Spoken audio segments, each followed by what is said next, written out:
summits like this where ideas are exchanged, intellectual activities promoted.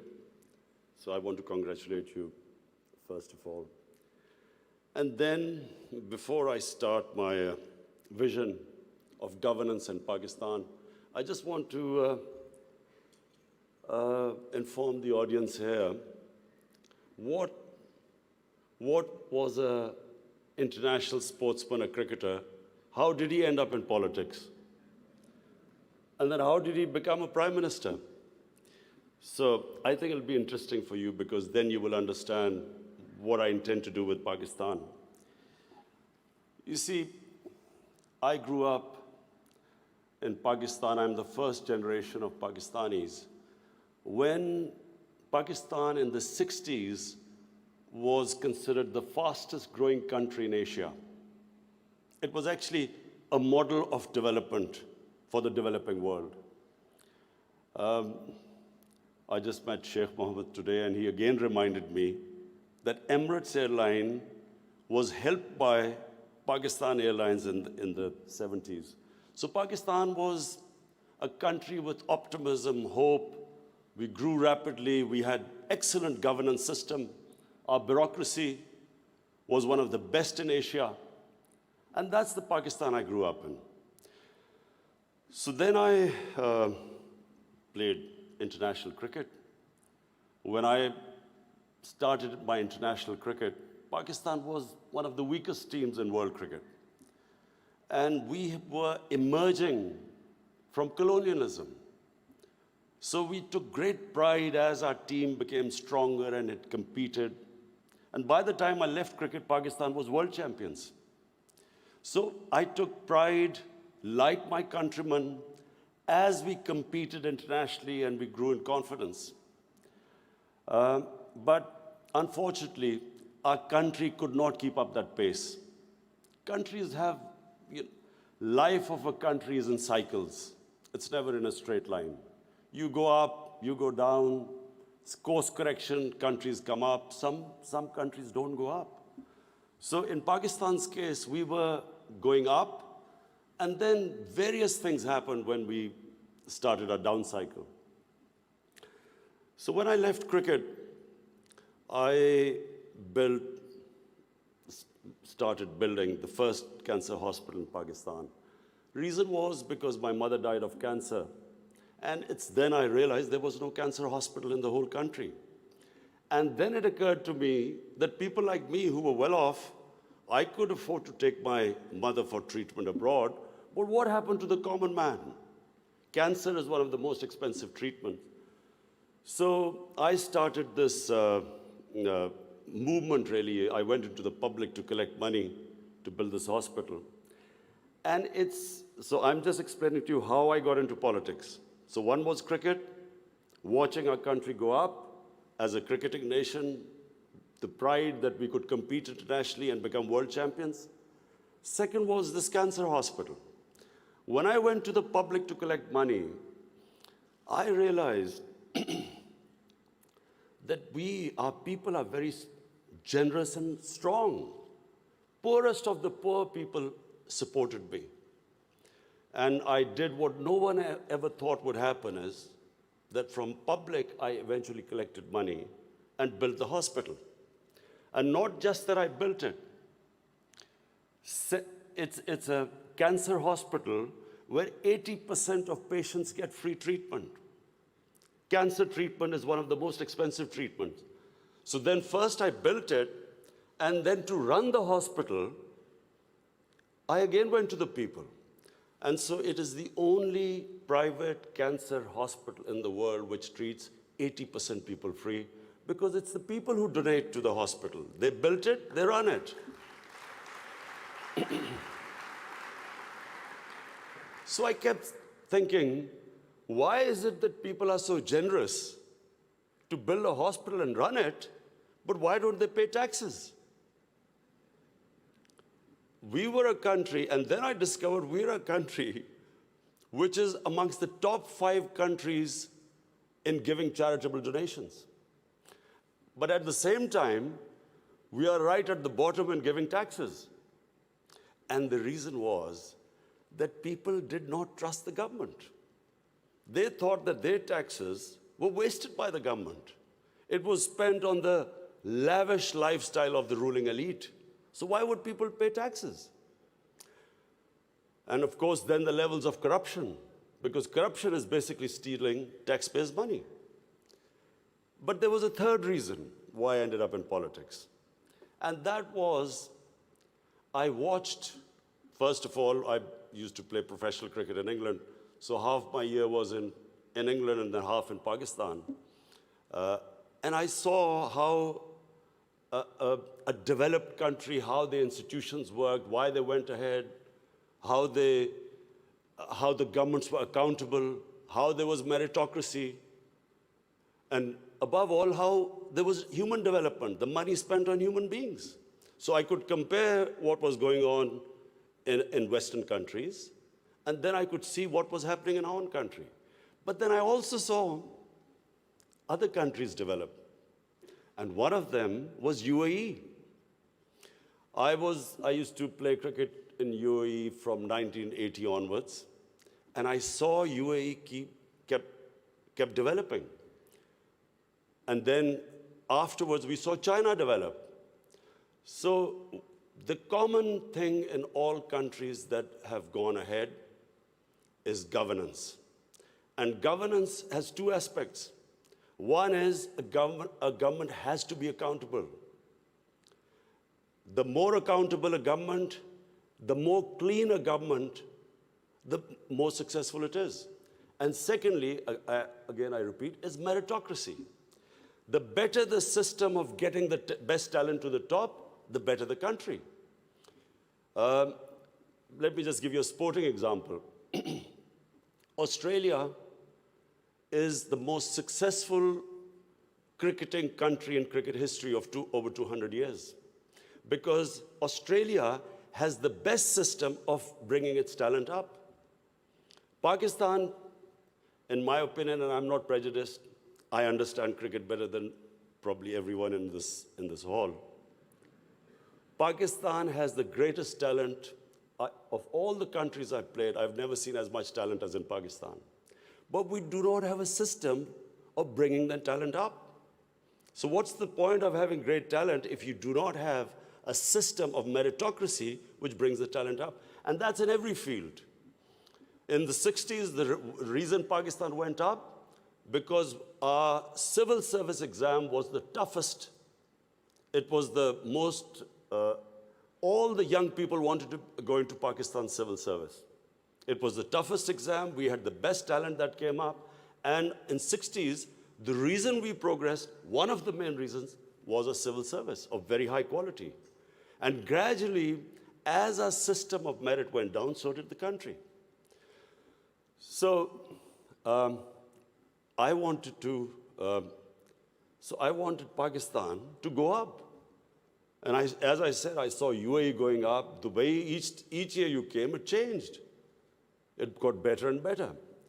And similarly, and of course the greatest example is China. For me, the thing about China, which is just remarkable, no nation in the history of mankind has done what China has achieved. In 30 years, they have brought 700 million people out of poverty. It is just a phenomenon which has never happened in human history. And of course, my motivation, again, of the Pakistan I wanted to see was based, and I'm a student of history, Islamic history especially, was on the Prophet, or Prophet, peace be upon him, the state of Medina, which he created. Now, why do I say the state of Medina? Because the state of Medina laid the foundation of one of the greatest civilizations in the history of mankind. The principles that found the foundation of the state of Medina is what, for the next 700 years, was the greatest civilization on earth. And what were those principles? The state of Medina was founded on incredible principles of justice and humanity.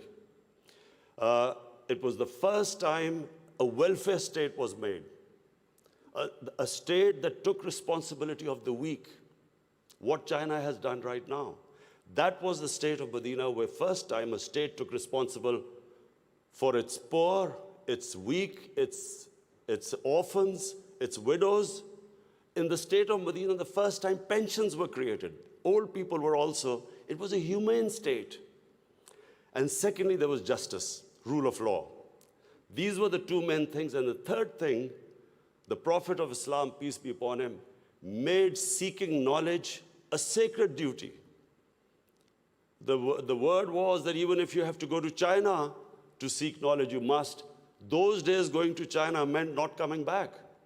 So the emphasis on seeking knowledge. For the next 700 years, all top scientists were Muslims. And that was the state of Medina. It laid that foundation.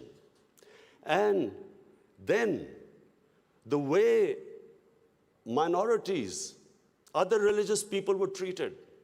The Prophet signed famous, the Misaq-e-Medina. There's still a letter in St. Catherine's Church which was signed with the Christians that your places of worship will be, till the end of time, they will be protected by Muslims. Secondly, that no forcible conversions would be in Islam. Thirdly, the Prophet's last sermon, it is a charter of human rights. It's about how human beings are equal. So it was a humane state created, rule of law, emphasis on education, that led to the growth of Muslim civilization. So this is, in Pakistan, we want the same basis of our state. The rise of what I believe, the way our country will rise, it will go back to those principles. We must, number one, have rule of law, everyone equal before the law. State must be accountable. We must have a welfare state where the state must take responsibility of its poor people. Half our population is on the poverty line or just above, and about 25% are below the poverty line. The state must take responsibility. All policies of the state must be, like in China, how do we lift the people from the bottom? And the most important thing is that we must, in Pakistan, start a reform program. Reforms are painful, but it is essential if we have to get out of our current problems. So, first of all, I joined politics in '96. From '96 to 2013, there was a very small party. Most of the time, it was one step up and 3 steps down.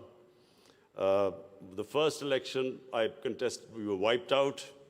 Second election, 5 years later contested, we had only 1 seat. Third election, we boycotted, and most of the time people made fun of me, thought we would never make it, because I'm an outsider. I wasn't from the political class. But one big lesson from sports which I learned, you only lose when you give up. So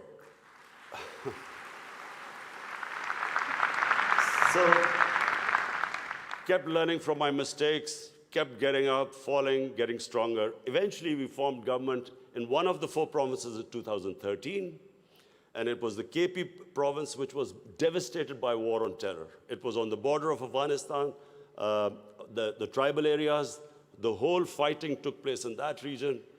The police was devastated by attacks. We had 70% of industry closed. And KP has a reputation that they only give you 1 chance. Each government comes once, it's ousted the next time. So we came in a coalition government, and we started our reform programs. First of all, we started spending money on human development, health and education. Secondly, we did, first time in Pakistan history, no party had done before, we started spending money on climate change. Pakistan is about 8th in the countries that are most vulnerable to climate change. So we took this ambitious mission of planting 1 billion trees in 5 years.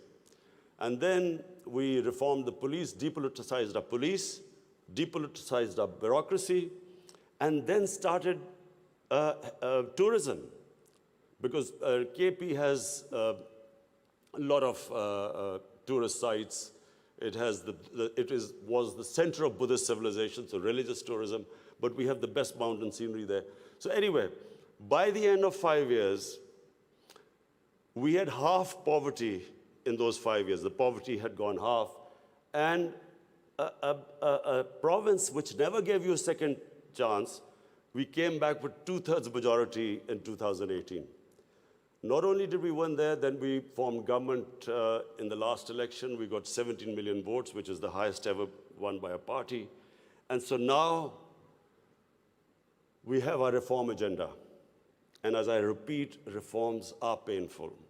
You know, when you take reforms, when you make reforms, people suffer. They go through a difficult times. It's like a surgery. When you conduct surgery, for a while, the patient suffers, but then he improves. The worst thing that can happen to a society is that you keep postponing reforms because of the fear that you will have opposition, the vested interest will stand up, and you don't do reforms. So we've started on an ambitious reform program.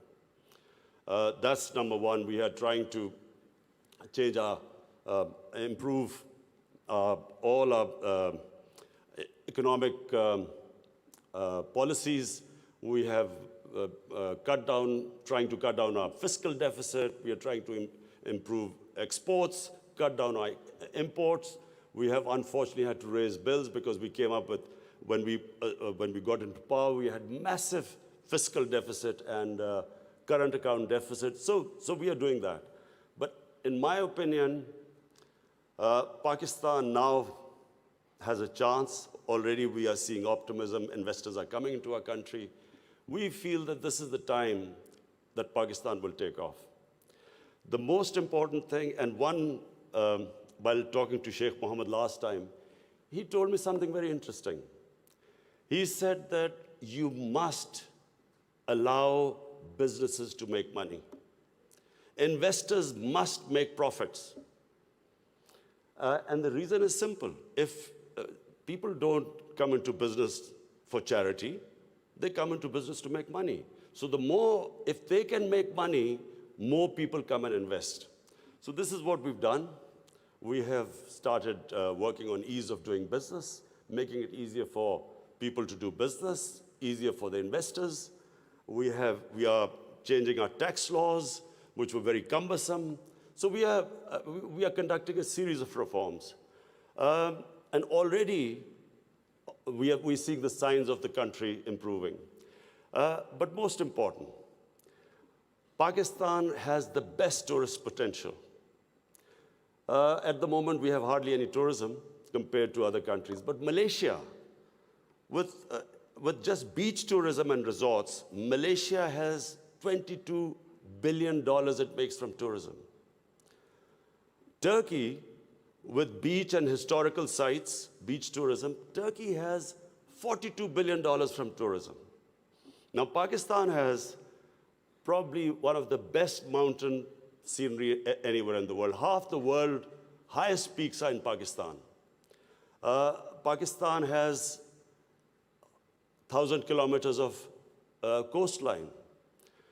Pakistan has the oldest historical monuments, probably as old as anywhere in the world. We have Indus Valley civilization, which is 5,000 years old. We have Peshawar, the oldest living city in the world, 2,500 years. Lahore and Multan, ancient cities. But what we have, probably more than any other, hardly any other country has, is religious tourism. We have, for Muslims, we have the Makkah and Medina of the Sikhs. The Sikh religion has the two holiest sites in Pakistan, and we have just opening those sites for Sikhs. And we have opened up a visa regime. First time in Pakistan, we have 70 countries which can come in and get visa at the airport. We also have, I mentioned Buddhist civilization, the Gandhara civilization, which was the cradle of Buddhist civilization is in KP, north of Islamabad. Some of the ancient sites, the biggest sleeping Buddha, 40 feet, is in Haripur. And then we have, for the Sufis in Islam, we have some of the greatest highest number of Sufi shrines all over Pakistan. So what we are doing is we are opening up the country. We are opening up for tourism, investors. And I would like to finish my talk by saying something else which Sheikh Mohammed said. Sheikh Mohammed said, apart from this great thing which has stuck in my mind, that a businessman must make money. You see, what happened in Pakistan was people were making money. Then came 70s and we had a socialist government. When the socialist government came in, everything went anti the big businesses. They was nationalized. And the mindset of our bureaucracy and our politicians was that somehow making money was a sin. So now we are reversing the whole thing. We are now asking businesses that, look, we will help you in making money, because the more money they make, the more investment will come. But the only thing is, the money, as we create wealth, that wealth will be used to lift people out of poverty. So we want an equitable growth. We don't want the rich to get richer and the poor to get poorer. I am really against this neoliberal economics where you have 62 people owning as much wealth as 3 billion people on this earth. I think that the distribution of growth should be equitable. But the last thing I want to say about what Sheikh Mohammed, I still remember. It's very important that to take risks in life. Sheikh Mohammed said that when 9/11 took place,